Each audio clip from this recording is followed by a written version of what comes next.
अरे संसार संसार, अरे संसार संसार, जसा तवा चुल्यावर, जसा तवा चुल्यावर, आधी हाताला चटके, आधी हाताला चटके, तेव्हा मिळते भाकर, तेव्हा मिळते भाकर.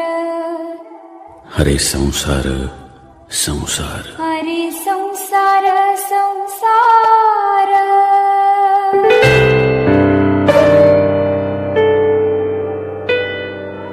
माझ्याकडे एक अमेरिकेचे अधिकारी आले होते आणि त्यांना देश बघायचं होतं म्हणून ते एका कंपनीचे IT कंपनीचे पुण्यात आले होते आणि खेडं बघायचं म्हणून ते आले आणि मग गुटखिंडीत आले. माझं गाव गुटखिंडी आणि मग ते आमच्या घरात राहिले गुटखिंडीत दिवसभर थांबले होते आणि संध्याकाळी इस्लामपुरात मी इस्लामपुरात राहतो. तर चव्हाण सर मला सांगायला विशेष वाटेल म्हणजे मी त्याच्याकडनं शिकलो.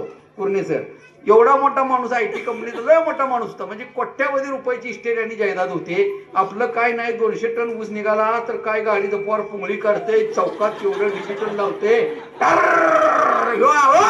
कुणाचा अरे 200 टनाचा आहे काय आहे काय लय आले आहे तरी मी त्या पुढल्या वरीसभर त्यातच घालवायचा तरी मी एवढी पुंगळी काढते डिजिटल लावते. मी कसा बी आज तुला बघून आंबलोय काय बघायचं आहे तुला.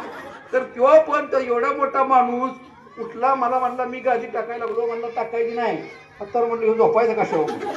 मग तो म्हणला गादी माझी मी टाकणार. जेवाय बसला डायनिंग टेबलवर जेवल्यावर मला वाटलं आता पाहुण्याकडे आपल्याला काय बोलायचं काम नाही. घरी एवढ्या वर्ष तुमच्याचं कोणी ताट तुटले का नवऱ्यानं. तो उठला माणूस आणि ताट घेऊन चालला. म्हटलं साहेब कुठं चालला. नाही म्हटलं मी धुणार. म्हटलं मी माझं धुतो. नाही म्हणला आमच्या एरियात असं नाही. ती किती पण असू दे ती ताट आपण जेवली आपल्या गाड्या भरून परत दुसऱ्या इंग्रजी शाळेत जात्यात. ही प्रथा आपल्या गावाकडची बंद झाली पाहिजे. याच गावामध्ये शिकलेले आणि याच प्राथमिक शाळेत शिकलेले या गावातले अनेक डॉक्टर झालेत अनेक अधिकारी झालेत का नाही अनेक झाले. आणि मग जरी इतकी उत्तम शाळा होती तर या उत्तम शाळेचा पुन्हा दर्जा तसा प्राप्त करून देण्याची भूमिका तुम्हाला मला सगळ्याला निभावं लागेल. ते शेजारच्या बाई चाललं तर डबा घेऊन जातं म्हणजे तिथं कुठल्या तर शाळेत जाताना त्या पोराची दमछाक जातानाच 1 तास ती दमछाक होत्या यायला 1 तासाची दमछाक होत्या.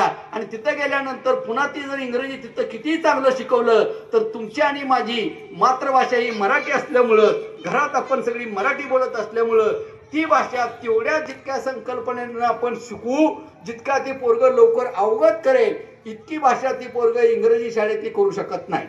तुम्ही बघा मी मनापासून सांगतो ज्यांची पोरं मी इंग्रजी शाळा वाईट आहे असं म्हणत नाही इंग्रजी शिकणे वाईट आहे असं म्हणत नाही. पण माझा कायम दावा असा राहिलेला आहे मीच नव्हे जे यातले शिक्षण तज्ञ आणले होते.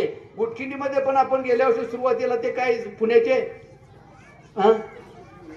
हरीश बुटले ते शिक्षण तज्ञ मी पुण्याच्या हरीश बुटलेनं आणलं होतं. मोठा माणूस आहे तो GEचे IITचे ते पेपर सेटिंग करणारा माणूस आहे.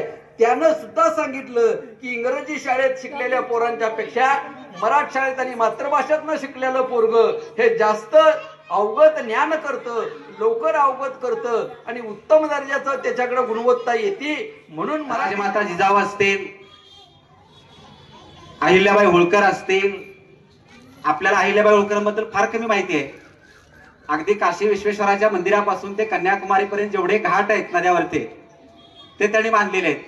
इतकं मोठं समाजकार्य त्या काळात जे महिलांना घरातून बाहेर पडण्याला सुद्धा मुभा नव्हती अशा काळामध्ये केलेलं इतकं प्रचंड मोठं काम अहिल्याबाईंनी केलेलं आहे. त्यानंतर सावित्रीबाईंचं उदाहरण घेतलं जातं. आपण मूळतः ह्या गोष्टी विसरतो आणि व्यक्तिपूजेला मान देत असल्यामुळं ज्यांनी आपल्यासाठी खरोखर कष्टा काढल्या अशांना आपण विसरून जातो. साहेबांनी म्हटलं त्याप्रमाणे जर सावित्रीबाईंनी आपल्या अंगावरती शेणाचे मातीचे गोळे झेलले नसते तर कदाचित आपण या ठिकाणी येऊन बसलो नसतो. म्हणजे एवढं मोठं काम आपल्यासाठी सावित्रीबाईंनी केलं. ज्यांनी आपल्याला संविधानाच्या माध्यमातून हे अधिकार आपल्याला बहाल केले सगळे असतील ते डॉक्टर बाबासाहेब आंबेडकर. त्या बाबासाहेब आंबेडकरांना घडवण्यात ज्यांचा सगळ्यात मोठा हात आहे त्या माता रमाबाई. अशा अनेक महिला ही मानसिकता बदलायची आहे. माझं मूल शिकलं तर या मराठी शाळेत शिकलं, काय कमी आहे हो? आमच्या गावातला सगळ्यात मोठा डॉक्टर MD अभिजित खोत, तुम्हाला माहिती असेल सगळ्यांना नाव. सुरेश खोत नानाच्या घरातले 3 डॉक्टर झाले. कशामुळे झाले हो? ते काय कुठल्या इंग्रजी शाळेत शिकले नाहीत, कुठल्या खाजगी शाळेत शिकले नाहीत, पैसे देऊन कोणी शिकलं नाही. आपल्या या मराठी शाळेमध्ये, याच शाळेमध्ये त्या मुलांनी श्रीगणेशा केलेला होता. आज इस्लामपुरातला एक प्रतितेज डॉक्टर म्हणून तो ओळखला जातो, एक मल्टी स्पेशालिटी डॉक्टर म्हणून तो ओळखला जातो. जवळजवळ 450 ते 500 मुलं आपल्या गावातली मिलिटरीमध्ये सर भरती झाली. त्यापैकी बरीचशी मुलं रिटायर झालीत. कुठं शिकलेत होती? या शाळेत शिकलेत. आणि मग या शाळेचा आता तुम्हाला का तिटकारा आला? या शाळेबद्दल आता का वाईट वाटायला लागलं तुम्हाला?